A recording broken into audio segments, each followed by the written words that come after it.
Coming from the Caveman Studios in Buffalo, New York. Welcome to Caveman Corner with your host, Jeff. Captain Caveman! Thanks. Click subscribe and the bell. Do it now! We're here with one of my personal heroes. NCAA champion, Olympic champion, world champion, undefeated UFC fighter, Mr. Mark Schutlz. How are you doing today, Mark? I'm doing good, Caveman. Thanks for having me. It's an honor. Thanks for having me, Ray. Thanks for inviting me, Ray. Oh, no problem. Man, it's an honor to have you here, man. When Ray said we were going to get you, dude, I was like, there's no way we're getting Mark Schutlz. Dude, you must be talking about someone else. I can't believe, like, you're such a high-level wrestler, like an Olympic athlete. You were one of my heroes growing up, you and your brother. I can just imagine what your house was like growing up. We're going to get into that in a minute, but thank you so much for coming on the podcast. And, man, what's been going on since you fought last? That's the last time, like, probably our fans know about you, since you beat up poor Big Daddy Goodridge.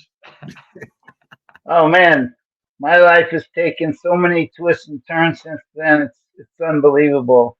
You know, I got divorced, and I worked for a masonry contracting company for a while. I moved to Fresno and managed apartments. I moved to Oregon, and I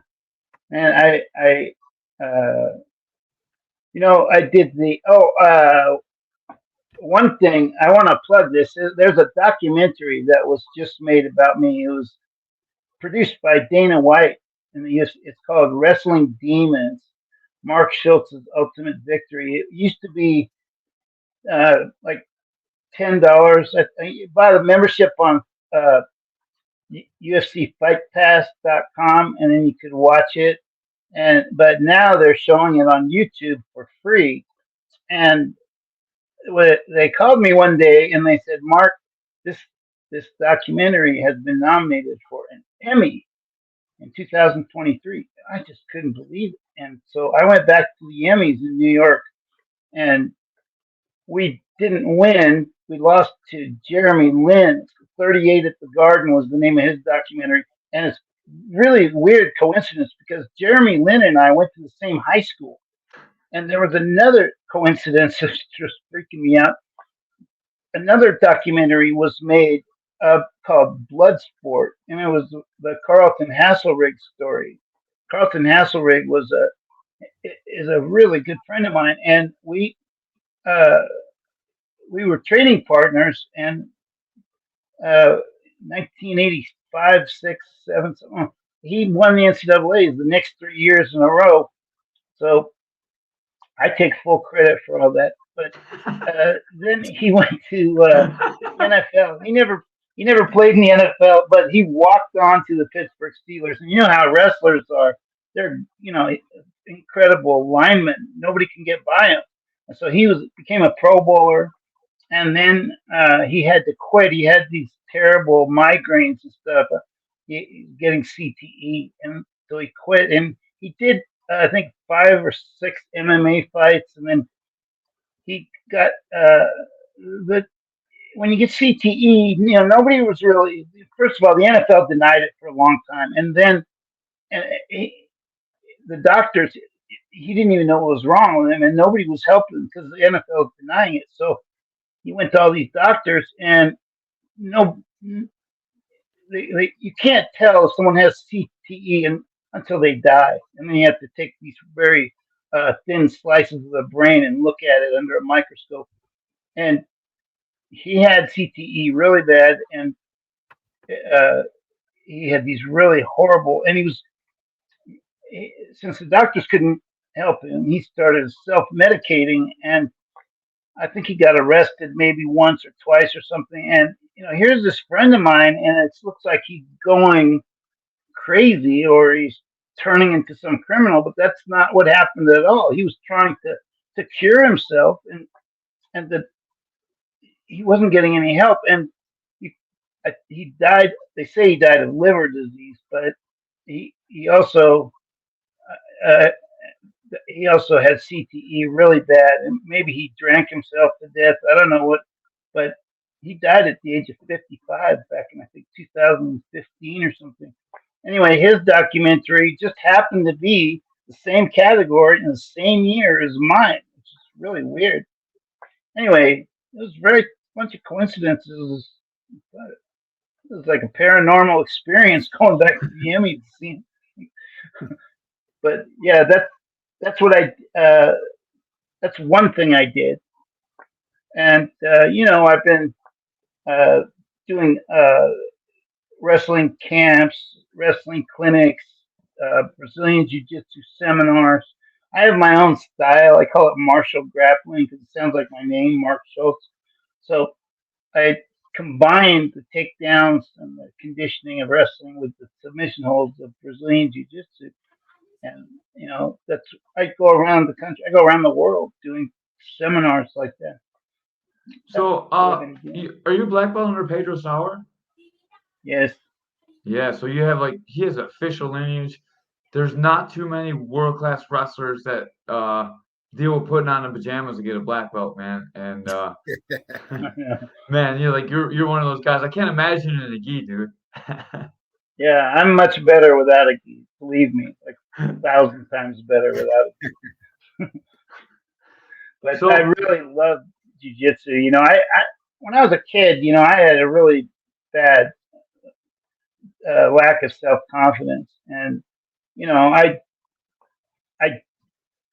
didn't really know what to do about it, and nobody back then, 1976, I think it was, nobody really knew what's the best martial art, and so I was a gymnast, and I was the Northern California state gymnastics champion, all around gymnastics for my age group, and when I was a sophomore in high school, but I was so I didn't have some confidence, so I thought one day, if I could just beat up everybody in the world, I could be happy with myself and live with myself.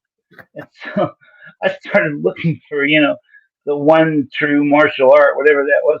And we really didn't know. We were looking at Black Belt magazine and Bruce Lee movies. And here's Bruce Lee kicking the crap out of 20 guys at a time. And I was like, man, if he can beat 20 guys, if I know what he knows, maybe I could beat one guy, my brother Dave. Anyway, I started taking this, Tang Sudo, which was a Chuck Norris. They didn't have a Bruce Lee studio where I lived in Medford, Oregon. And so I took this Chuck Norris style martial art, Tang Sudo. And this is when I was a junior in high school. And for my 16th birthday, my brother came up to Northern Oregon.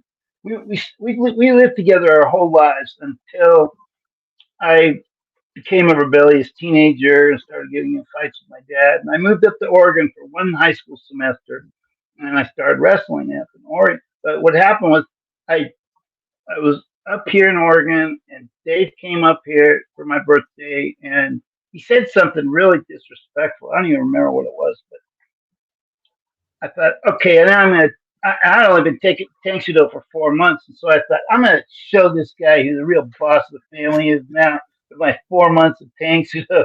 So we go out on the front lawn, and I took a swing at him. He double-legged me, got the mount, punched my face into a hamburger, and I was so humiliated. But as I slept in the car that night, because I couldn't face my family, I was like, screw Tang Sudo, I'm going out for the wrestling team. So I did. I went out for the wrestling team right away. And that's one thing I've told this story a bunch of times. I can keep telling it if you want. I didn't start my wrestling career until my junior year in high school, and I wasn't very successful. I was 4 wins and 6 losses my junior year, and then the coach kicked me off the team because I wasn't good enough. And so I go to the principal and I said, hey, this coach created a challenge match system to make the team, and I've won under his system, and then he kicks me off. That's not fair. And the principal agreed with me, and he forced the coach to put me back on the varsity. But because I went to the principal, it destroyed the relationship between me and that coach, and so I couldn't wrestle for him anymore. So I transferred back to Palo Alto, California, and my gymnastics coach in high school was also the wrestling coach at the high school. And over the summer, I gained 30 pounds. So I went from a 130-pound junior to a 159. Well, it fluctuates. California starts at 154 and goes up 5 pounds at state to 159. But I started there the next year, and my coach scheduled 3 tournaments that year. And the first one, the Cabrillo tournament, I broke my toe, couldn't go. Second one was the Alisal tournament. I lost my first match and I was eliminated immediately. And then my third tournament, I took third at the Montevis Invitational. And then at the end of the year, I won the league, which was 9 schools. So the first time I won a high school tournament. And then that qualified me for the region. And I won that. That was 20 schools. And that qualified me for the Central Coast section, which was 90 schools. And I won that. And I got named the outstanding wrestler. And that qualified me for state. And so my first match, the guy that was the defending Central Coast section champion, Joe Guillory, he got beat his first round at state really bad. And I was like, man, these guys at state are really tough. But I had studied this Eastern Indian philosopher named Jiddu Krishnamurti. Have you ever heard of him? Oh. No. Anyway, I read his book, and he had this chapter on fear, and I thought, if I could just learn how to live without fear, I would have this huge advantage. So I really studied him hard, and I kept my head on at state. And my first match was against some guy that was 5th in the section. I beat him by 1 point.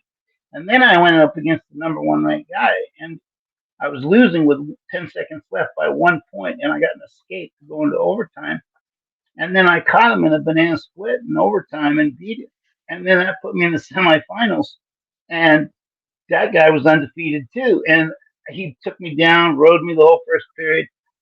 Second period, I caught him with this move I call it the Bob McNeil side roll. There was a guy named Bob McNeil at Stanford that was, all he did was rolling. He was like a pill bug, just rolling everywhere. And so he taught me this move, and I caught him with one, and I put him on his back and held him there the whole second period. He was fighting so hard to get off, he was exhausted. He couldn't get away third period.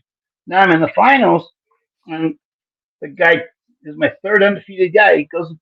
He takes me down, right? And I got away, and then he takes me down again. I got away. It's 4-2. And then I caught him with a side roll in the second period. Now it's 4-4.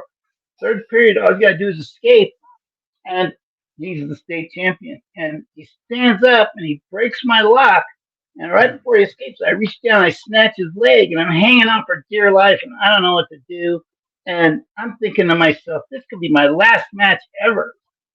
Because my plan was to join the military and meet new and interesting people and kill them. So I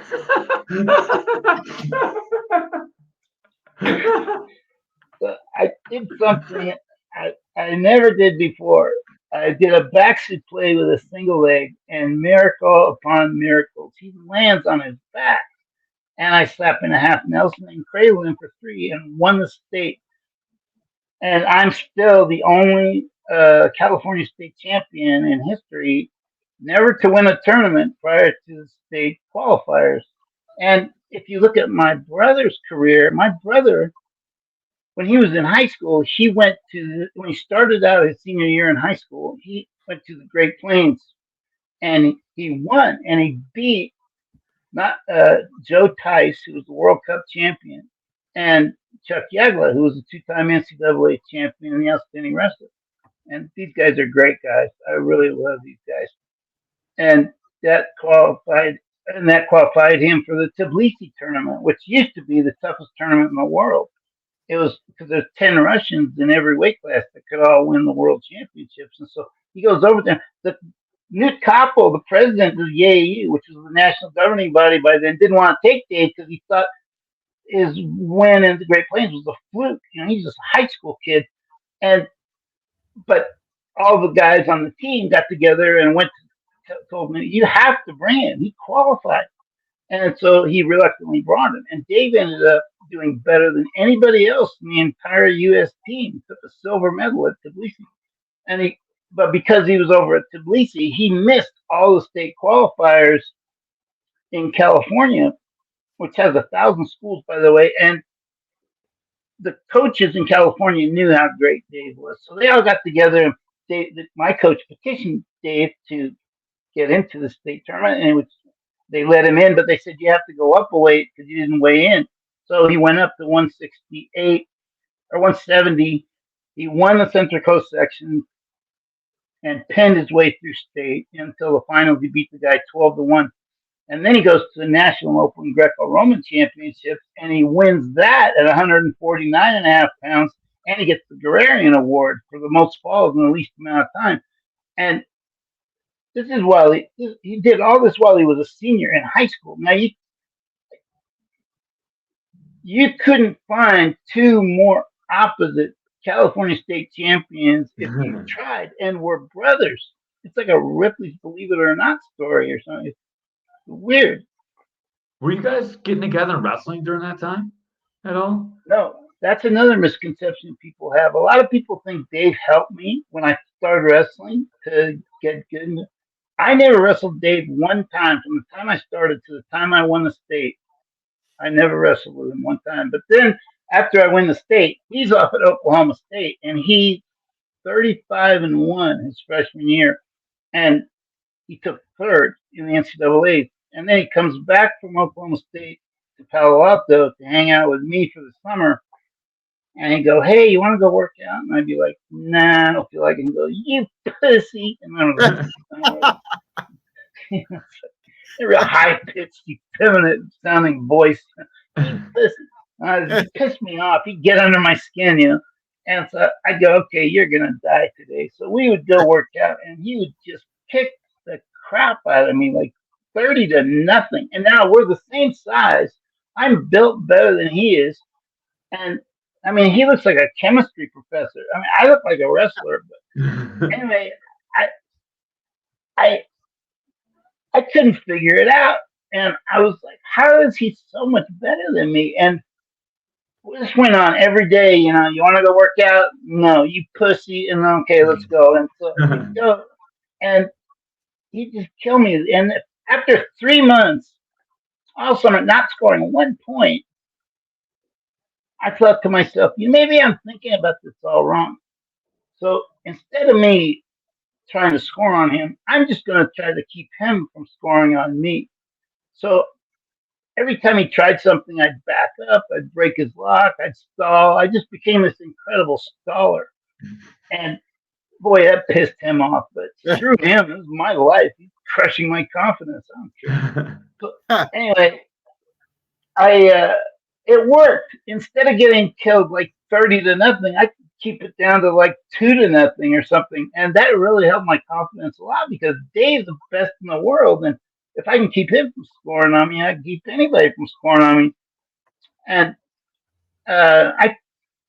there's a Star Trek episode where Data is on the Star Trek Enterprise, and some guy comes onto the Enterprise, he's a war games expert, and he's beating Data in all these war games. And Data's got this incredible positronic brain, and he's thinking something's wrong with his brain because he keeps losing to this guy. And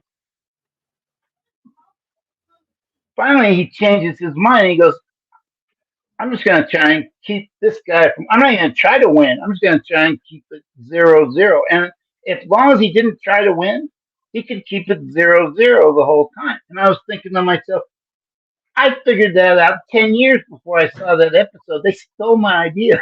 I can't believe Mark Schutlz watches the Star Trek. That's awesome.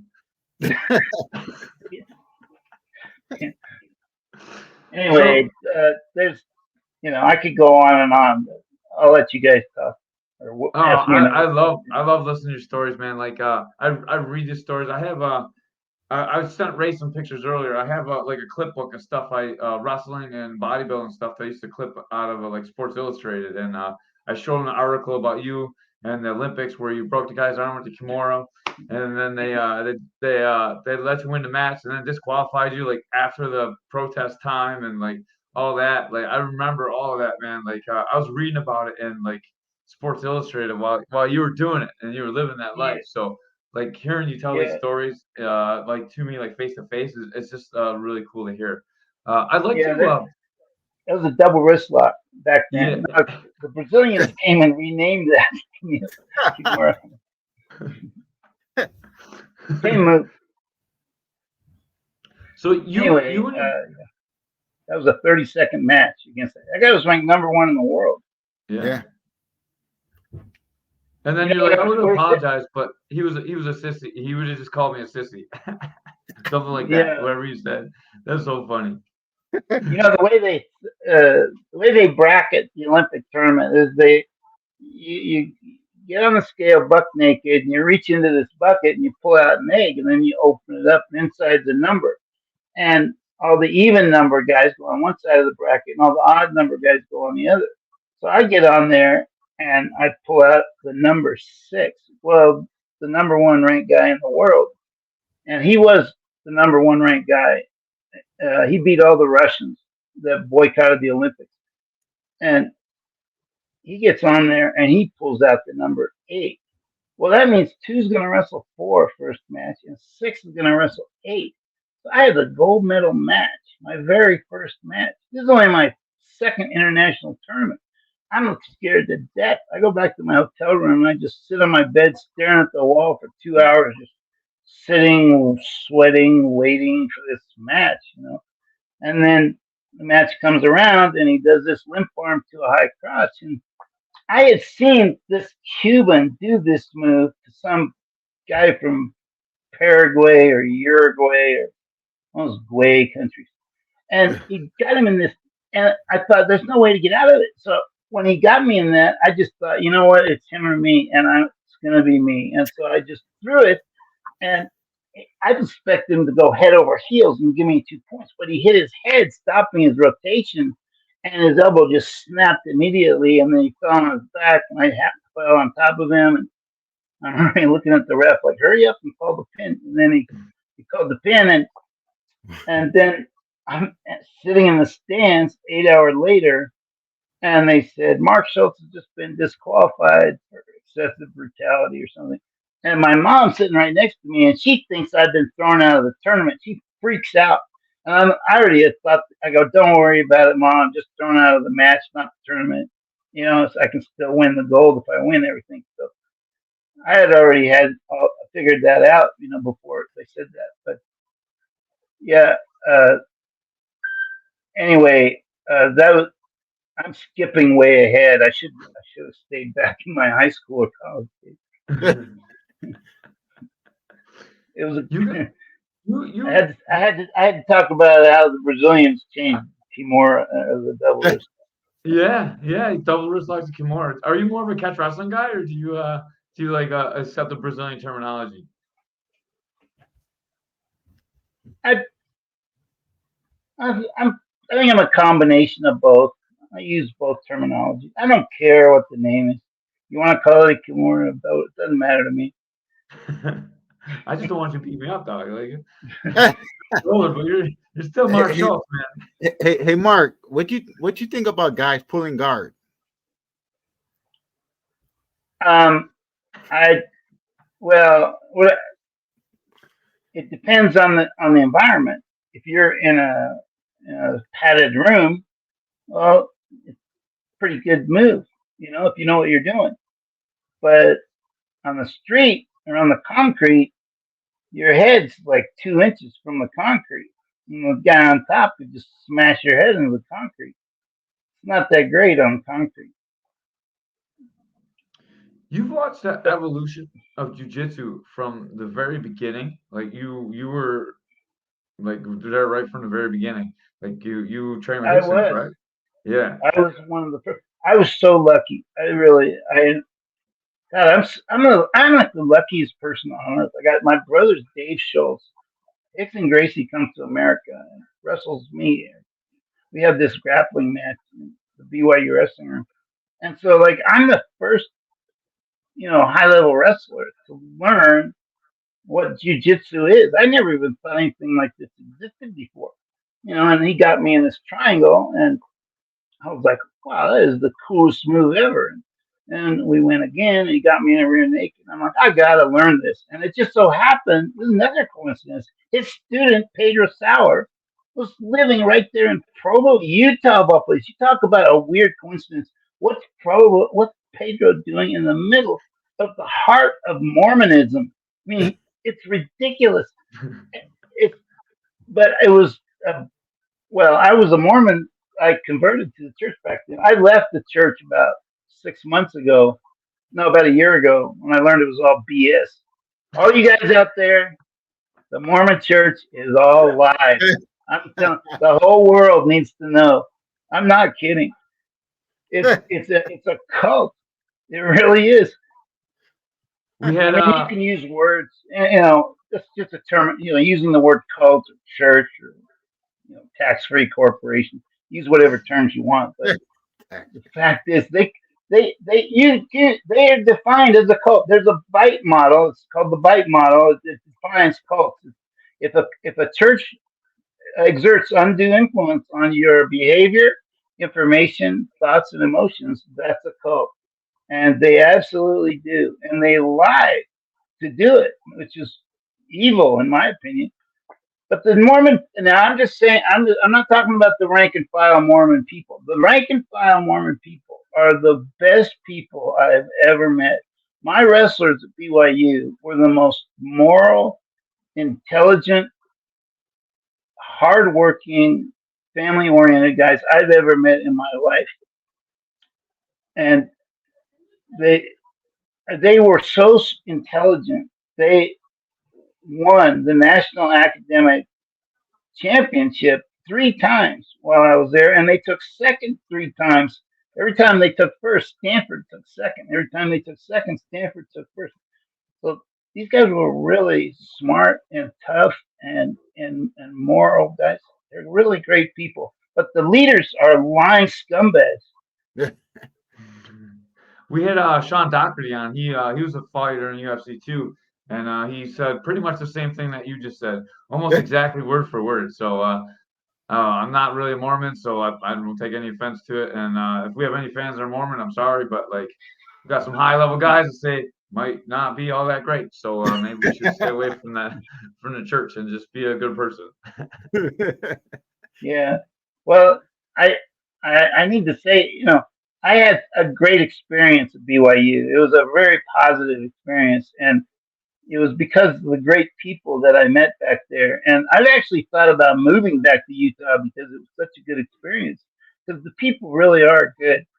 I mean, if you get into a religious debate with them, they can be kind of annoying. But aside from that, if you keep religion out of it, they're great. That's awesome, man. You and your brother are known for coming up with innovative techniques in wrestling. Is that some of the stuff that you took from jiu-jitsu? Is that just the way that you guys were? Like they make moves illegal because of your brother. Like, is that something that you guys worked on together? Like, where did that all come from? Why are you guys so innovative? And is that one of the reasons why you got into jiu-jitsu itself? Well, I kind of followed Dave's path in a way. I mean, I made my own path when I started wrestling. He didn't help me, but then I heard stories about how he got good, and it was because he kept notes, and he was a great technician. And it's true, Dave really did change the whole paradigm of wrestling from a sport that was mainly pure conditioning to a much more technical sport.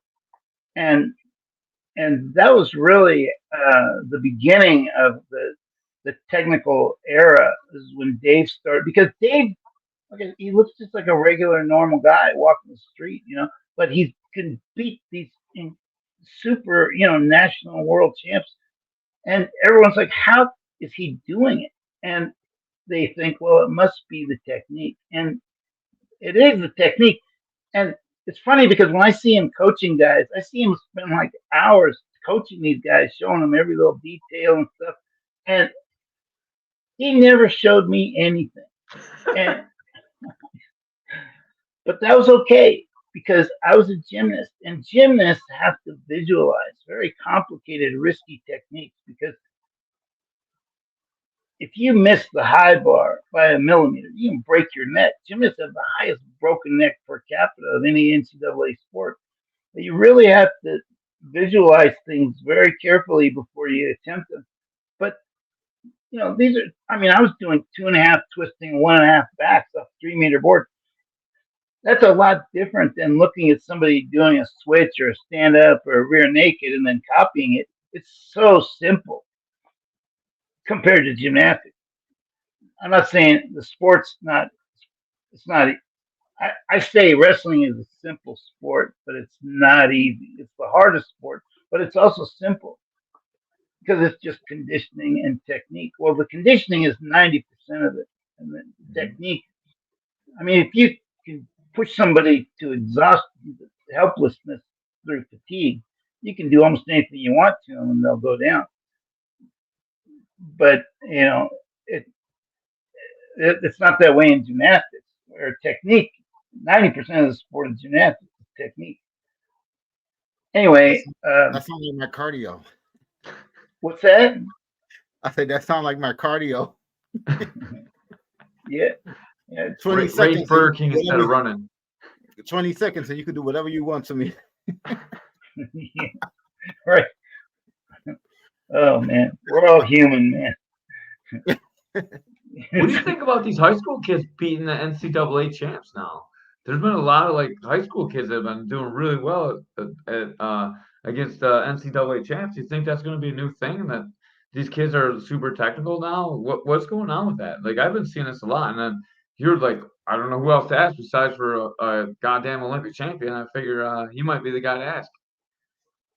We're in the YouTube age. You can watch all kinds of techniques you want now and learn them really. You can learn anything you want on YouTube. But when I was competing, you had to ask somebody how to do it, and you had to memorize how to do it, and you had to write it down so you wouldn't forget it.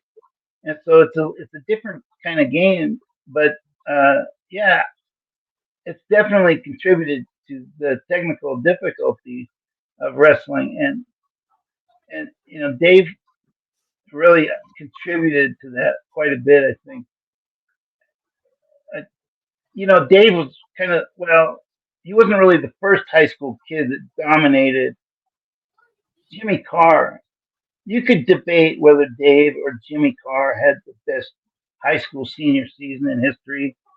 Jimmy Carr made the Olympic team at 16, but he was a smaller guy. There's not as many competitors at smaller weights, but Dave was a middleweight. He's probably the most popular weight, 149.5 pounds, like the average American weight. So it was different at that weight, but who was that kid that beat that? Was it the rank number? He was ranked number 1. He was a high school kid. He was real recently. Yeah, I don't remember his name. I was just watching it too. I just watched it last week, and I don't remember his name, but I remember the match, and this is the second one I've seen like that. So it's happening quite a bit. Yeah, a lot of stuff is happening quite a bit that we've never seen before. Like the number of 4-time NCAA champions, that was unheard of in my era. I mean, nobody had ever done it. And now we've got all kinds of people doing it. And a lot of that is contributed by Title IX. You know what Title IX is? Yeah, it got rid of it. Women have to be included, so a lot of wrestling programs got cut because if school's gonna cut a program so the equal men's and women's program, like cut something that doesn't bring in a lot of revenue, which is gonna be wrestling, because wrestling doesn't really generate a lot of money because people come and watch men pin each other. It's not really that exciting. I think it's one of the most exciting sports in the world, but it's hard to bring in a fan base unless you're in Iowa or somewhere that's really wrestling heavy. Not only that, but there's no corresponding female sport for wrestling. I mean, you could say there is sort of now, but it's so small. The group of women that wrestle is so small, it's almost insignificant. And, the wrestling world's been trying to incorporate women's wrestling as a way to protect them from Title IX, but women just don't have the interest that men do. Do you think it could be the weight too? It's like a woman that weigh like 260 pounds. What's the question? Ray's making fun of fat girls. That was a But I want to question. go out with the 260-pound girl. Ray's like, do you think that the heavyweight girls don't want to be the heavyweight girl? That's what he's trying to say. Like, they don't want to get all out there in the singlet and be all heavyweight. We have some of the McBride girls used to train with me. Mustafa McBride. Now they're over at Life University, and they're ranked number 1. All 3 of the McBride girls are doing an awesome job over at Life University. So huge shout out to them. They're doing an awesome job. Their brother Mohammed, he was on the Olympic ladder for freestyle. So good, like good solid kids. He made the U23 team, and then he was trying to get on the ladder. Wouldn't take the vaccine, so then he just went to coach instead. Yeah, I'm an expert on Title IX because I had to deal with that issue before BYU dropped wrestling when I was the head coach there. So I was learning everything I could about it to try to argue why we need to keep wrestling. And problem is nobody except wrestlers know how valuable a sport it is for building character and confidence. I mean, there's no sport better than wrestling. And teach individual responsibility, and hard work pays off. All the things that we want our kids to be, wrestling teaches those lessons better than anything. And jiu-jitsu is the same way. And it's the fact that we're cutting all these sports, we're destroying our youth. And the reason is people don't even take this into account. But the reason we're cutting wrestling is because football is the goose that lays the golden egg. They pay for all the sports in every college athletic department. It's usually, and they're getting 80 full rides. Well, that's 80 full scholarships going to men. So women complain using Title IX as the reason they're complaining, and they'll say, hey, the law says you can't discriminate against us based on our gender. So you need to give us 80 full rides. Well, schools don't have all that money. So they're like, well, since we can't put a ton of money into women's sports, we're just going to cut all the non-revenue sports, all the male non-revenue sports. And wrestling's always first on the chopping block because we have no corresponding female numbers to balance the numbers out. And we're not making any money for the school. But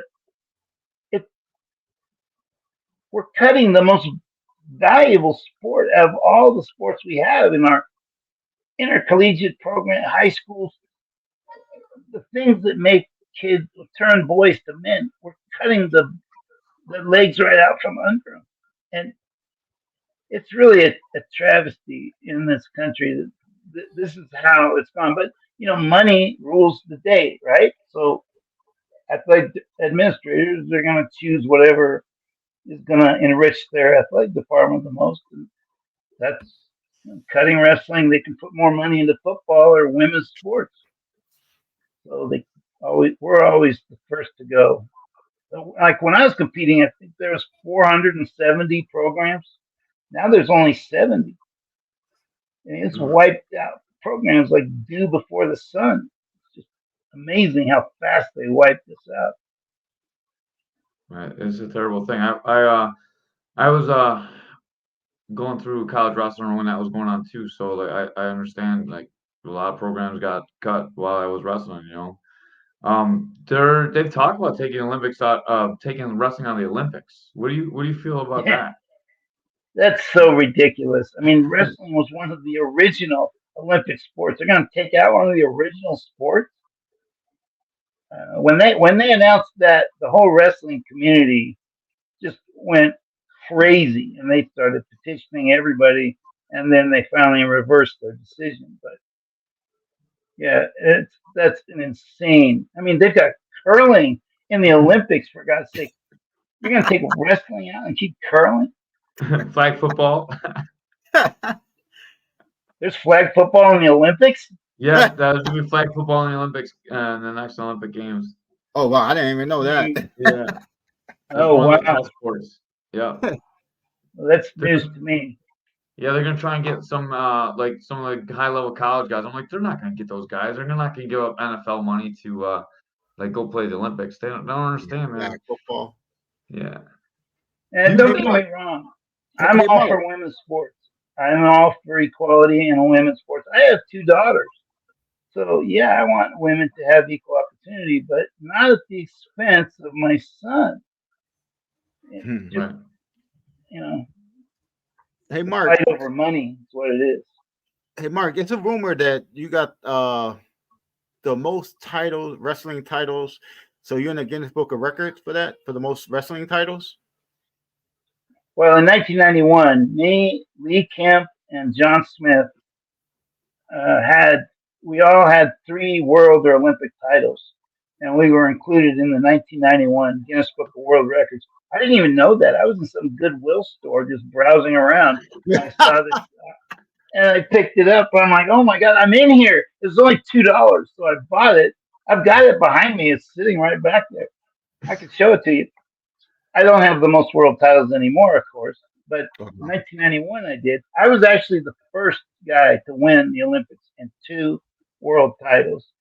Lee Kemp was the first one to win 3 world titles. He was denied the chance to go to the Olympics in 1980, and I'll guarantee you he would have won the gold medal in 1980. He was the most dominant wrestler on the planet in 1980. Well, him and Gene Mills, maybe Chris Campbell. Well, I don't want to leave anybody out. Yeah, Lee Kemp got screwed, but he's the real. In my mind, he's the real Olympic champion of the 1980 Olympics.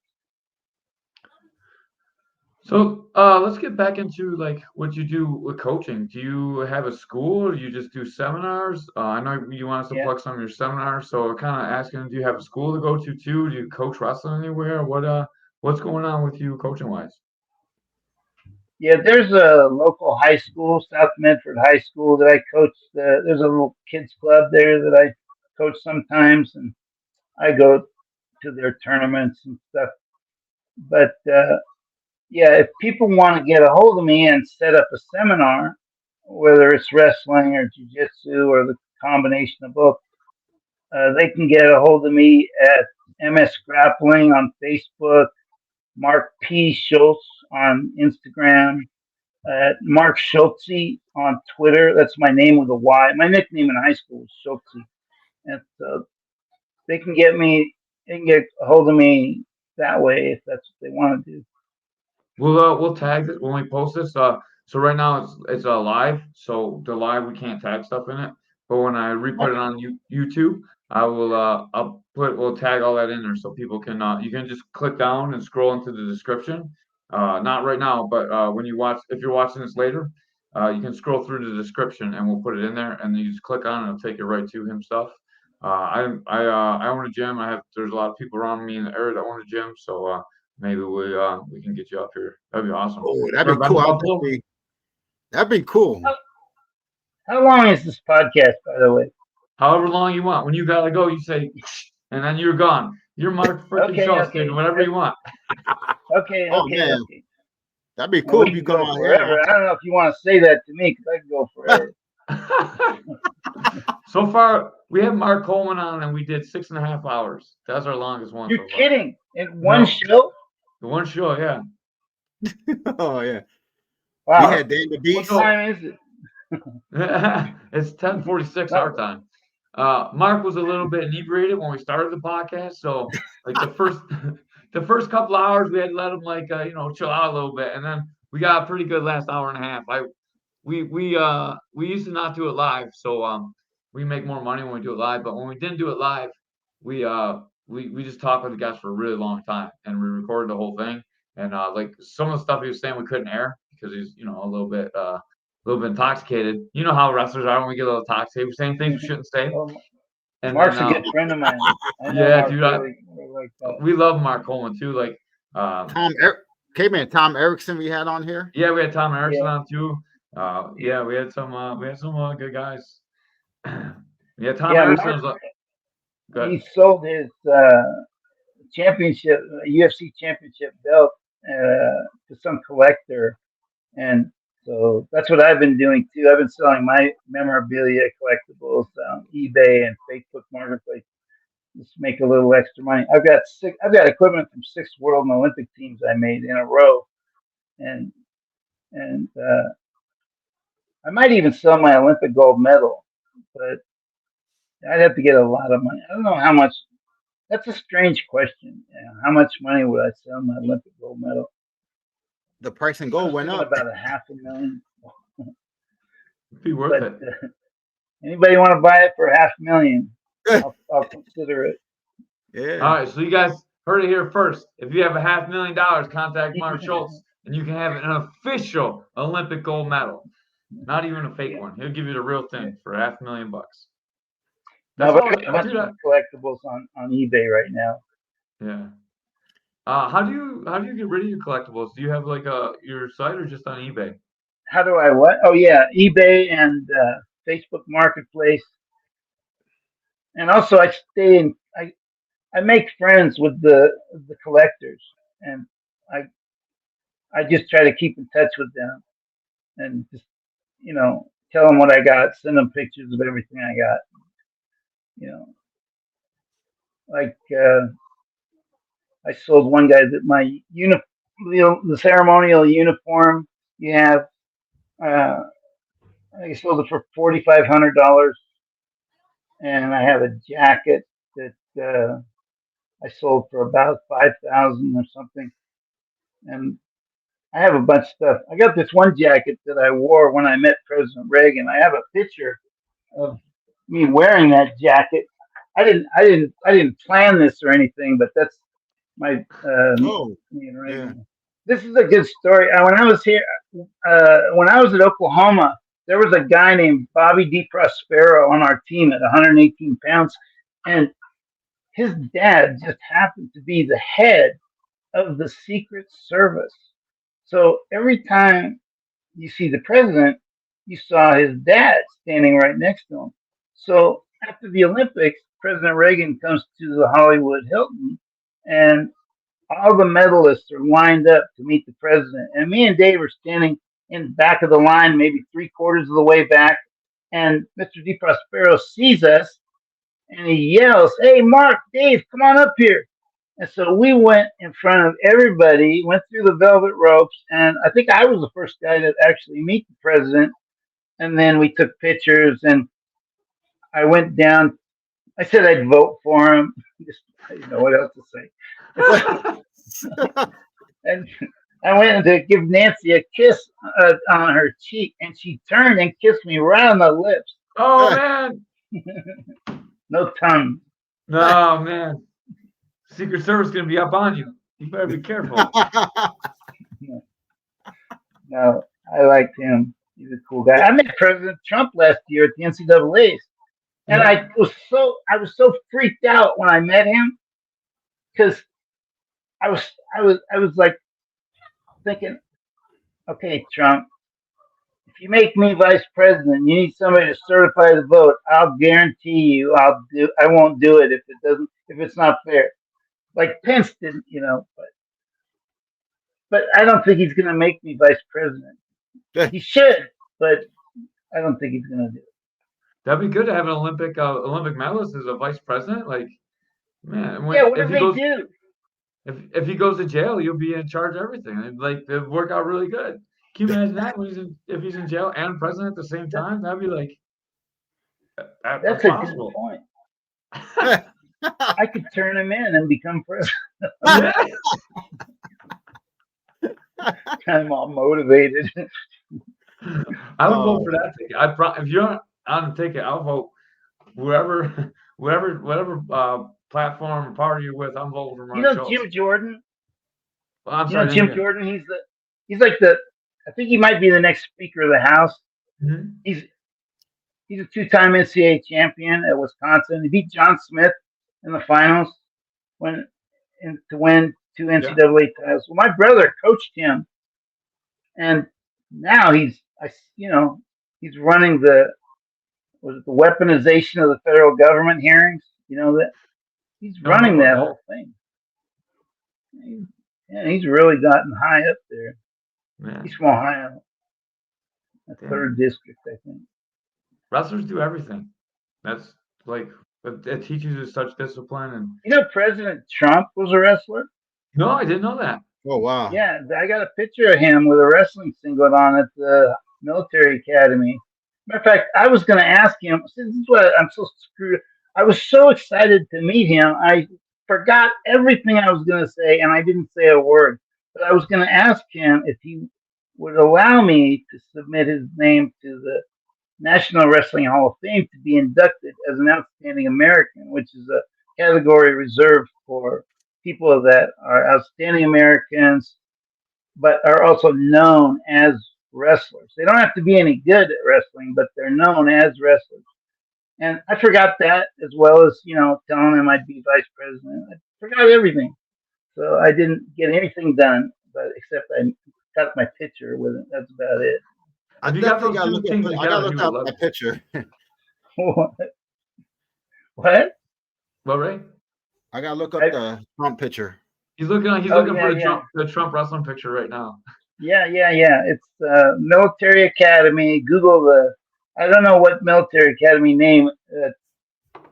Yeah, if you look at that, the team photo, everybody has the name of the Military Academy on the front of their singlet, but for some reason his singlet doesn't.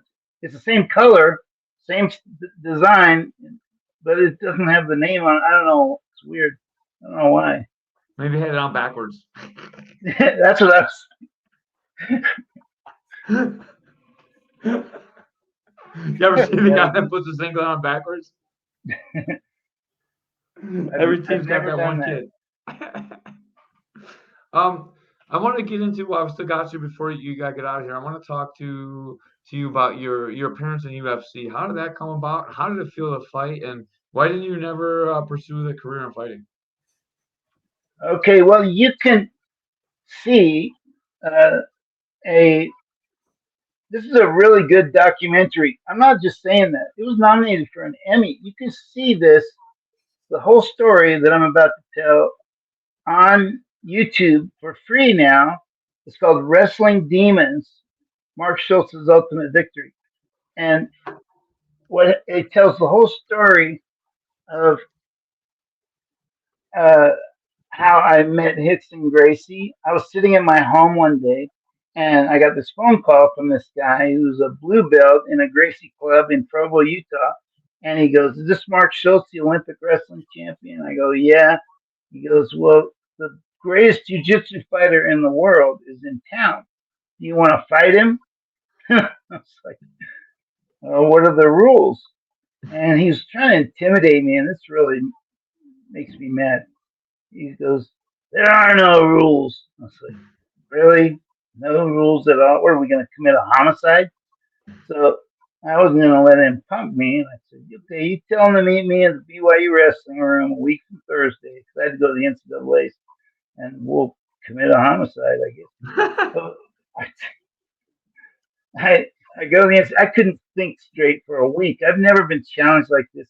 And I was thinking about it the whole time. And so finally the day comes around. I walk in the wrestling room, and there's Hickson Gracie scooting on his butt, trying to hook the ankles of the head coach, Alan Albright. This is when I was an assistant. And as soon as I walk in the room, Hickson stands up, comes over to me, and he goes, "Are you the guy?" I go, "Yeah, I'm the guy." "Are you the guy?" He goes, "Yeah, I'm the guy." So he goes, "What I do is I punch, kick, elbow, knee, all this. But today we're just going to do submission grappling until one of us taps out." And I was like, "Thank God there's not going to be a homicide." So we went out into the center of the room, and I took him down and had him in a cradle for like 20 minutes. And then my grip just gave out. 20 minutes is a hell of a long time to hold somebody in a cradle. And he threw his legs around my upper body, and it was so weird. The fact that he was on his back was really strange to me. And I've never, encountered anything like this before. And I lifted him up and tried to slam him down, and he kind of broke his lock a little bit, but then he got it back and got the triangle, and I'm tapping out. And I was like, wow, that is a cool move. Let's go again. So we went again, and we went about another 20 minutes, and I don't know any submission holds because the rules in wrestling forbid those holds. Matter of fact, if you open up a wrestling rule book, it's like a jujitsu construction. If you look at all the moves that are against the rules, it's like a jujitsu instruction manual. So I'm looking. I'm making stuff up on the fly now. I know the double wrist lock because I broke the Turk's arm with it, and I know how to keep my elbows in and my chin down from judo. I did some judo in Colorado Springs. I was dating this judo player. I was working out with her team, and man, Leo White is one tough judoka. Anyway, I knew that, and so I'm making stuff up on the fly. This is the first time I've done this, and I'm going against the best in the world. And so I can't get him in anything. So I'm thinking, I've been on top of him for 20 minutes. I can't get anything. Maybe I'll let him get on top of me. So I let him reverse me. And me being a wrestler, I brainwash myself to go belly down. So I go belly down. Like, and it's like I got my arms way out to the side, like I'm trying to keep him from turning me in freestyle. And he just starts weaving in this rear naked. And pretty soon I'm tapping out again. And then after that, he said something that just, I love this guy. He said, Mark, you're the toughest guy I've ever gone against. And I just love this guy now. I want to be just like him. And I found out he had a student right there in Provo, Utah, of all places, Pedro Sauer. And so I go call Pedro, or I go down to Pedro's pub one day, and I said, I'm here to sign up. And he signed me up, and I became a student of his for 3 years. And after 3 years, he called me one day and he goes, Dave Beneteau, the National Wrestling Heavyweight Champion of Canada, is going to fight in UFC 9. He wants to come down here and train Brazilian Jiu-Jitsu with us. And he wants to wrestle with somebody. Would you wrestle with him? I go, yeah. So he comes down, and we wrestle for about 2 weeks. And the last day we wrestled, I slammed him, and he rolled on one of his metacarpals, and it snapped. Ooh. And I took him to the hospital, and the doctor said, well, you broke it, and we can put a cast on it, or we can put a plate in, and you might be able to cover it up, maybe put some makeup on it because it was really purple, and maybe you can still fight. So he goes, put a plate in. So they put the plate in, and we go and meet up at Detroit, at Cobo Arena, Detroit, Michigan. And me and Pedro and Lonnie Foster, who's passed now, and Dave Beneteau, we all meet in Detroit. And we go to the press conference, and somebody ratted Dave out and said his hand was broke. So the team doctor comes over to Dave and he goes, let me see your hand. And he had this big purple bump on his hand. And the doctor said, I'm going to recommend to the promoter that you not be allowed to fight. So the promoter told Dave, you're out. And so as soon as he did this, Pedro turns to me and he goes, you know, Mark, I know who he's going to compete against. I can beat him. I think you can too. So I go up to Bob Meyerowitz, the promoter, and I said, what do you think about me taking Dave's place? And he said this, and I quote, oh, that's a great idea. You're Olympic champion. It'll be even better when you lose. I was like, why do you have to say that? So I go, can you give me the night to think about it? And he goes, yeah. So I'm trying to sleep, and they're calling me like every 2 hours, asking me if I made a decision yet. And I'm like, you guys got to let me sleep. I'm not going to be able to fight. You guys keep waking me up every 2 hours.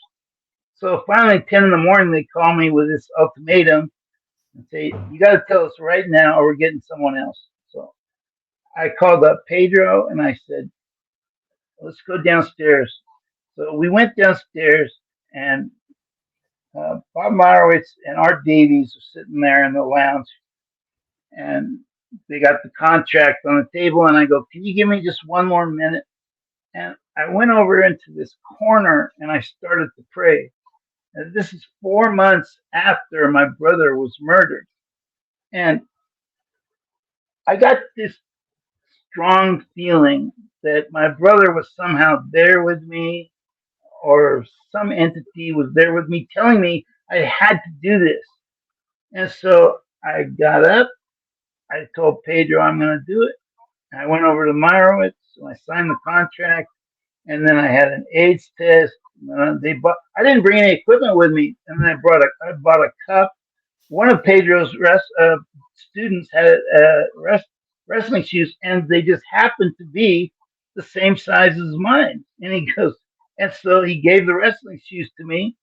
And a lot of people think that UFC only had two rules: no eye gouging and no biting. But there was a third rule, and that was if you decided to wear shoes, no kicks. you couldn't kick. No kicks to the Right. face, right? And so I decided to wear shoes and not kick because my style requires me to be able to drive. The wrestlers are always driving. So Big John McCarthy comes around to us.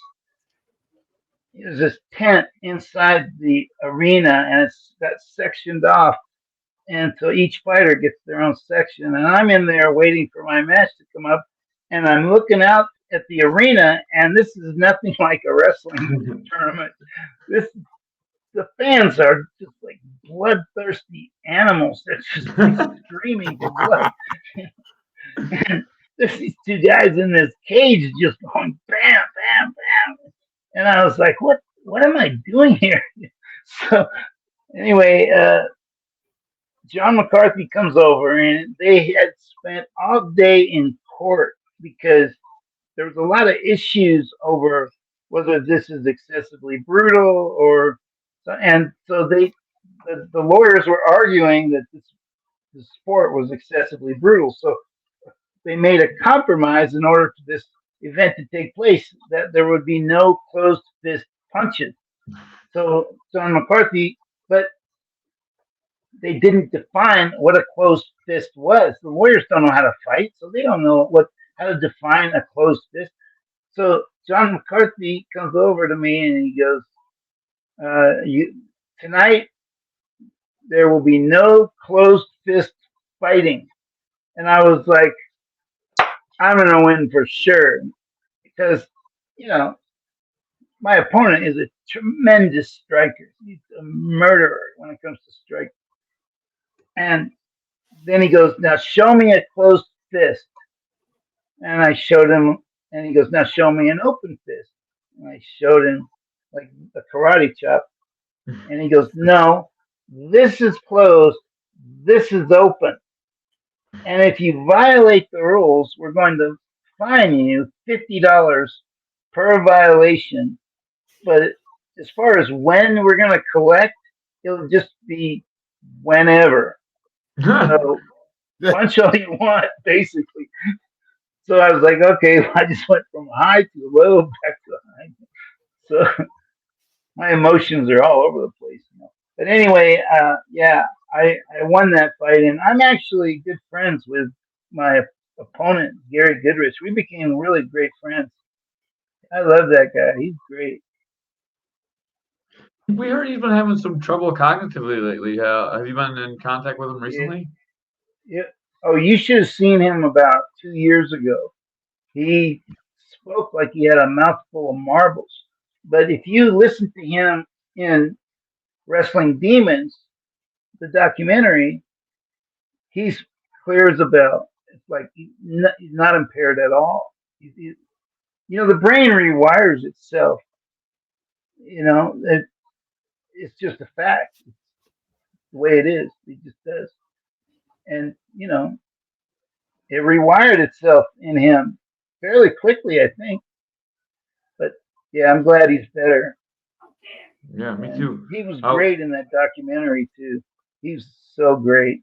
Him, Chael Sonnen, it co-stars Chael Sonnen, Dave Beneteau, Pedro Sauer, and Gary Goodrich, and they're all just fantastic in this episode. It's really no So surprise it was nominated for an Emmy. we have a fan that said, I love the story about the toughest guy Chael Sonnen knew. Talk about the toughest guy he knew, who was Mark Schultz. And I heard that a lot when I've been telling people that I'm going to have you on the podcast. Everyone's like, oh, man, let them know about that. So, man, like you are world famous. Like everyone talks about you, talk about it on all the podcasts still. Like everyone knows who you are. And to me, it's like unreal that you're just coaching like a little kids club somewhere, like, retired like college guys coach kids club, and you're like the highest, you reach the highest level possible in wrestling, and you're like, I'm gonna coach kids too, and like that's a really cool thing, man. Well, I was very fortunate. I was born into the same family as the greatest high school wrestler in history and world Olympic champion, Dave Schultz. I mean, he was my training partner for years and years. I mean, it was not easy. Believe me, being Dave's brother, it was not easy. But when I was a kid, I started grade school early, a year early, and and, and so I was always small and young for my grade. Dave, as an adult, he's a 163 pounder. He's about 5'8.5". But when he was like in third grade, he was like 163, 5'8.5". I mean, he was a giant kid, and he would out eat the adults. And if anybody ever picked on me, he'd go and beat the hell out of them because it's like, hey, that's my job. So anyway, I was very fortunate to be his brother, and it's taken me a long time to really appreciate how lucky I was to be born into the same family as him. He had, a lot of people don't know this, but Dave had dyslexia, and he could not read. And he got all the way through high school without being able to read. He figured out a way. I don't know how he did it, but when he went to college, I had to teach him how to study, and he learned, and he graduated with a higher GPA than me. So he's very, very intelligent. And when he was a kid, they didn't know what dyslexia was. So they put him in these really remedial reading classes, like Ann and Sam went down the slide. He hated it. He was in this room with all these kids that really are mentally retarded. Can you say retarded anymore? Is that a word? No, that's okay. You cannot hear it. I know years ago when I was everybody could say retarded. Say whatever you want on the guy podcast. Here, he's retarded. Yeah. But anyway, I don't want to be politically incorrect or anything. Yeah, he was in a room with a bunch of mentally challenged guys, and he's not. Matter of fact, he's more intelligent than the average kid. And anyway, I was just, and so anyway, I was just, and he led by example. I would watch him and copy him. He was like the leader. He was like the leader of a one-man cult, and I was the only member. Before I joined the Mormon Church, I was in the Dave Schultz cult. Oh man, you're a sucker for the cults. We better be careful here. I just go from one cult to another. Don't open any emails after this podcast. You'll be getting some cult offerings. Yeah, the Moonies, the Hare Krishna. Yeah. Some crazy jiu-jitsu people. Like I'm a third-degree coral belt. Even though you train with the best in the world, gotta be always careful for those scams. They're always coming around. I do want to ask you about the movie Foxcatcher, the general release movie, not the documentary. I don't like that movie. Is there any accuracy in that at all? I mean, to have you fighting like a guy that's not. Is there any accuracy in that movie? The murder. The only accurate part of that movie is the murder, but everything that happened before and immediately after that murder is complete fiction. It's really too bad because the book is a New York Times bestseller. The story is nominated for an Emmy. It's a great story. And here the director changes it because he's so conceited, or he thinks he's so great or he's so smart, and he just ruined it. You can't even follow the story. But I did like the fact that I was played by People Magazine's Sexiest Man Alive, because that was the only guy that could find it. You didn't even beat up poor Gary Goodrich. They didn't have you fight the right guy. Like the most easy thing to check. Yeah. Why would he do that? It makes no sense. It's like, I don't know what he was thinking. But I remember Mark Ruffalo saying in the elevator, he was really like, didn't want anybody to talk. He wanted everybody to like follow orders like we were like slaves or something during this, when they were doing the actual filming. And Mark Ruffalo, I overheard him say, "Is this even gonna work?" He was saying that to Steve Carell, I think. And no, it didn't work. But it was nominated for 5 Oscars. However, they didn't win any. The actors did a great job. They worked really hard, and they were really good. I don't think the character that Channing played was me. Well, parts of me, I guess, came out in his character, but he didn't. He was so down and gloomy all the time. I'm like, I'm not like that, and I just didn't understand why they didn't show another side of me. I mean, it's a very one-dimensional character, whoever that guy is. But he's taking orders from the director and giving the director what he wants. He knows what he's doing. He's an actor. He follows orders, so he gives him what he wants. But it didn't work. I mean, the movie was made for $24 million. I think it lost $12 million at the box office, and I think the whole wrestling community boycotted it because it was so inaccurate and it was so disrespectful. The director said in the Washington Times, "My intention from the beginning was to demean and disrespect Mark Schutlz." Now, why would he do that? What's his problem? Was he jealous? Why does he have to hate me so much? I'm giving him my story. I'm just handing it to him and I'm trusting him to do something, inspirational, maybe. I don't know. It's a great story. And I don't know what his problem is. Do you think that DuPont? I don't mean to I don't want to push on. This No, gets go too ahead. sensitive. You say, was DuPont handled pretty accurately? I know that you guys had interactions too with Steve Carell. Is that kind of how he Steve was? Carell was not as dirty and sloppy and ugly as DuPont. DuPont was even more of a villain and a slob and a loudmouth, know-it-all, and arrogant. I don't think that side of DuPont came out very well. DuPont's a real, he's a criminal. Just nobody knew about it until he committed the murder.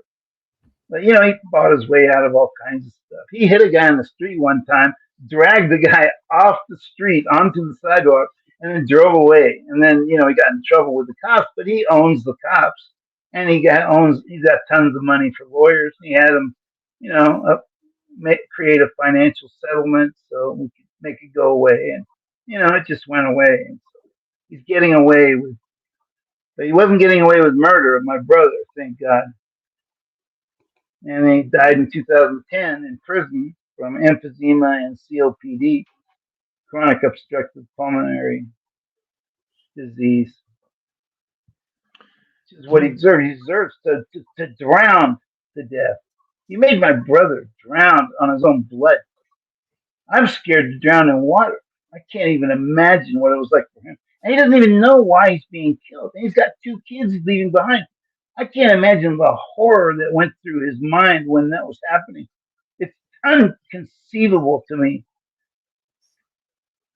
And yeah, that guy was it's an evil piece of shit. And, he wanted people to believe he was something he wasn't. He was a liar. I mean, every negative characteristic in his personality, he embodied it. But it's been 30-something years, 28 years since that happened. So, and I know I'm gonna see David. I mean, I don't know. I believe in life after death. So I believe I'm gonna see Dave again. I don't know exactly how.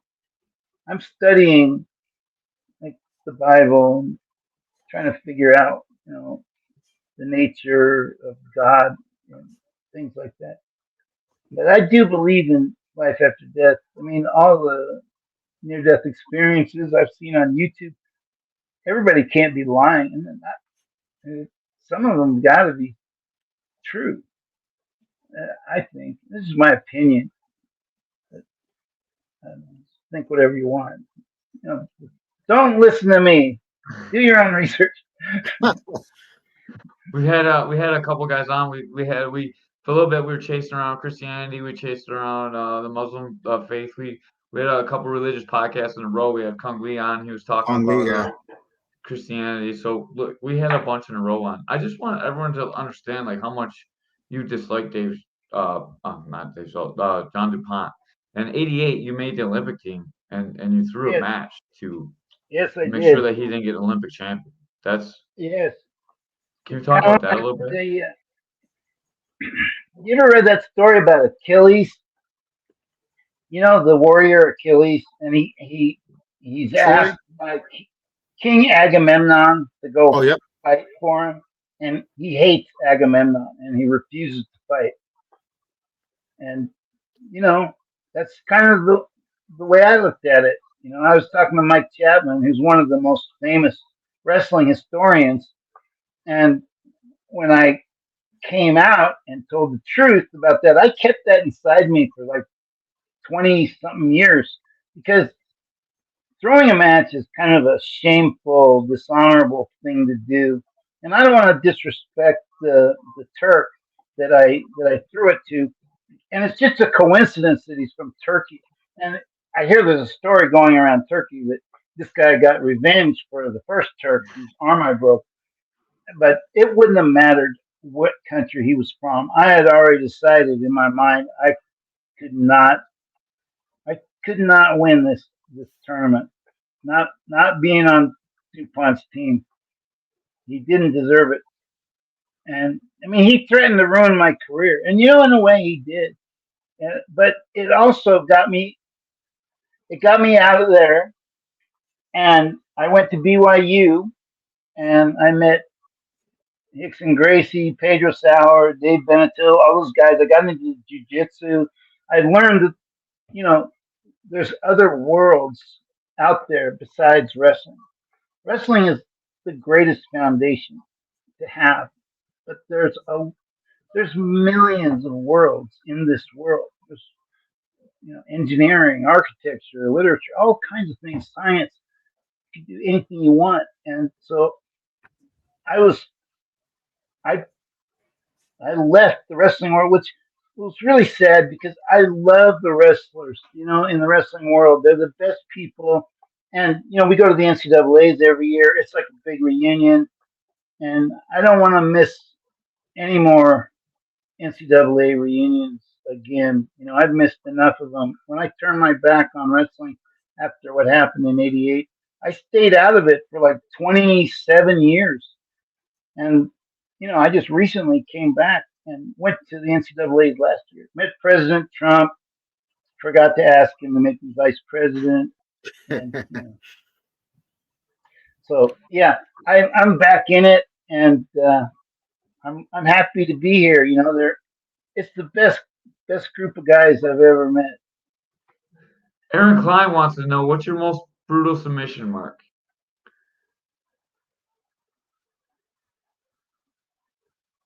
I have a move called the Schultz front headlock that I don't show anybody.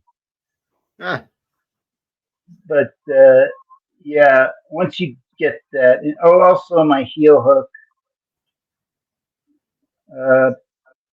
Got to be careful with that. You can cripple somebody. I taught my heavyweight that move. He got it on me and cracked my ankle, and it still cracks to this day. Freaking guy. That's a really rough one. Yeah. You want to talk a little bit about your book? I know you want to pump your book real quick too. Yeah, it's a New York Times bestseller. It's also an Amazon editor's pick. And some people have criticized that book by saying, number one, it's not a true crime story. The publishers are publicizing it. They're naming it Foxcatcher to take advantage of the publicity around the movie. But it's not a true crime story. It's an autobiography. And I get criticized all the time, like on the comments on Amazon. Mark Schutlz is all about me, me, me. Well, it's my autobiography. So, but it's also, and this is what I like more than anything, is it's an Amazon editor's pick, which means the people at Amazon have read it, liked it, and are now recommending it to other people. So they must think it's a good book. That's the thing I don't understand.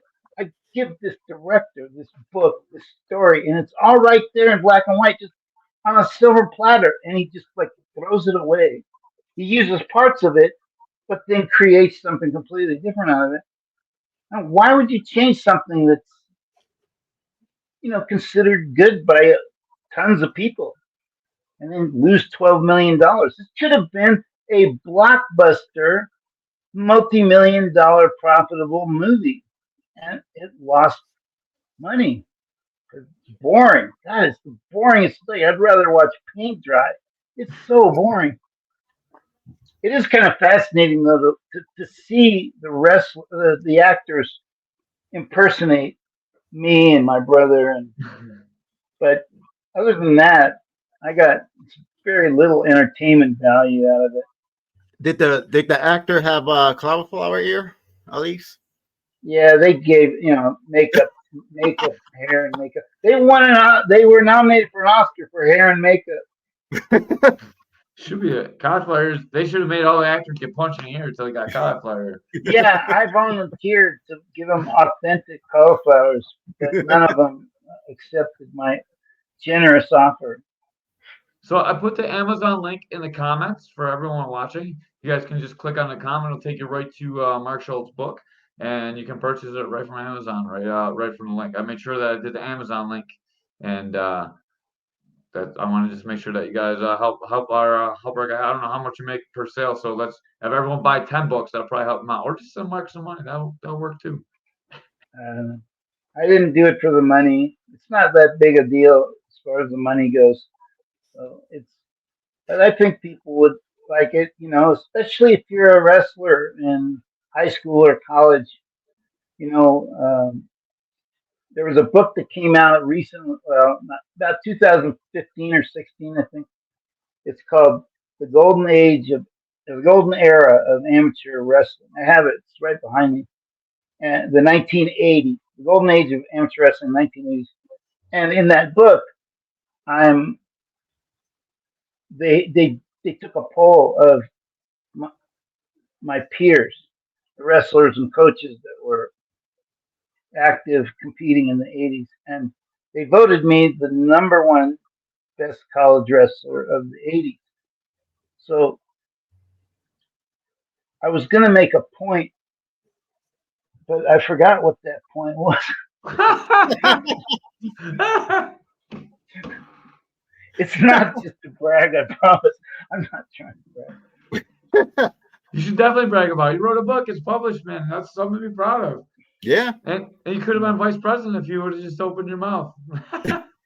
Oh, by the way, I'm going to be on another podcast coming up here in 2 days.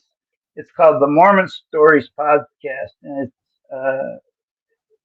it's hosted by John DeLynn, who was excommunicated for doing the right thing, which is basically exposing the unethical practices of the church. And he became like one of the heroes of Mormonism. And I've been on his show before, and I've watched that episode like 100 times, literally. It's so, to me, it's entertaining. But that's the same podcast I'm gonna be on in 2 days. It's called Mormon Stories Podcast. If you're interested. Yeah, we'll definitely check it out. And how we get it? Where all podcasts are, like Spotify, everywhere? You just go on Google and just Google Mark Schutlz podcast. You'll get probably 10 of them. I've done so many podcasts. I don't know why. I just people keep asking me, and I keep going, okay. Everybody loves you. Dude, we want to know Yeah. you're one of the best wrestlers that ever lived. Like, Yeah. why wouldn't people want to talk with you? Yeah, you're the best wrestler ever, American wrestler, right? I don't know about that. You Aaron Captain Klein, Kenny Zero. What? Aaron Klein said he'd love a seminar. So earlier on, we talked about how to book a seminar with Mark Schutlz. Aaron, I'll message you over the stuff that we talked about earlier, and then when we post this one, it will be in the description. So we'll have all the links from Mark Schutlz. So he's in North Carolina. I don't know where are you living now? You're California? Medford, Oregon. Oh, you're in Oregon? Yeah. That's pretty Right far on the still, California border. yeah, still pretty cool. Anything Yeah. else you want to plug while we got you here? No, I don't think so. All right, man. We're gonna wrap it up. It's 11:30 our time. I know it's a little bit earlier for you, but we're over here on the East Coast, so we're Where getting are past. you anyway? And We're in Buffalo, New York. Oh, Buffalo. Okay, cool. Yeah, we're all the way across the country, man. Like, Yeah, we can't get too much farther away. yeah. Not that you go to How's the Maine. weather? It's actually just snowing right now, but not terrible. Yeah, last week we got it worse. Yeah, we had like 6 feet last week. Yeah. I know that's a boring subject, but that area is where Mormonism started. Well, I didn't know that.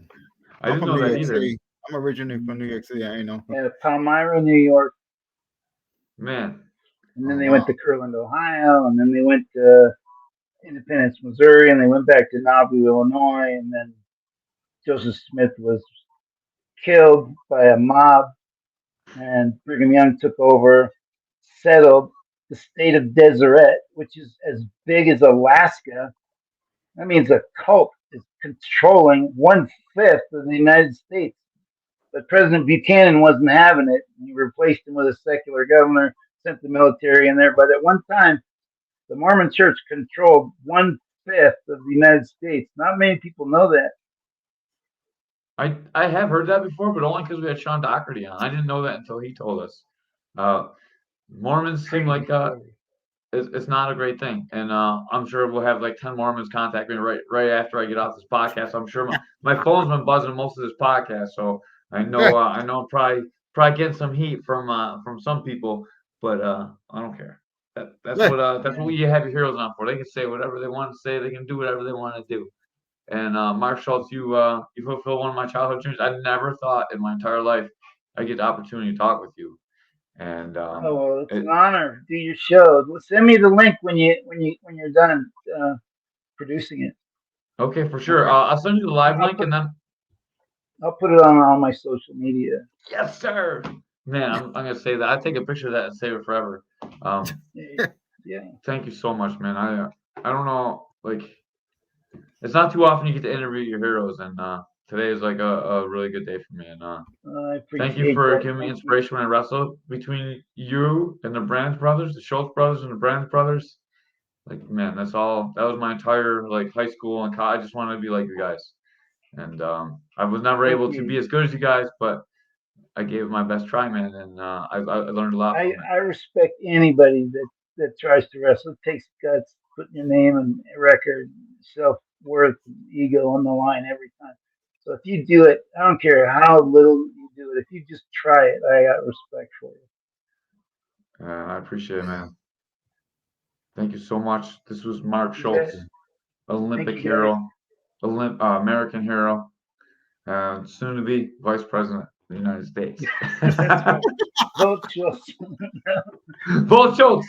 With that, we're out of here, Buffalo. Thank you guys for watching. Thank you across the country. Thank you, Canadians. Thank you, Mexicans. Thank you, everyone else that watches. I don't know why we got some people in the Middle East watching, but thank you guys too.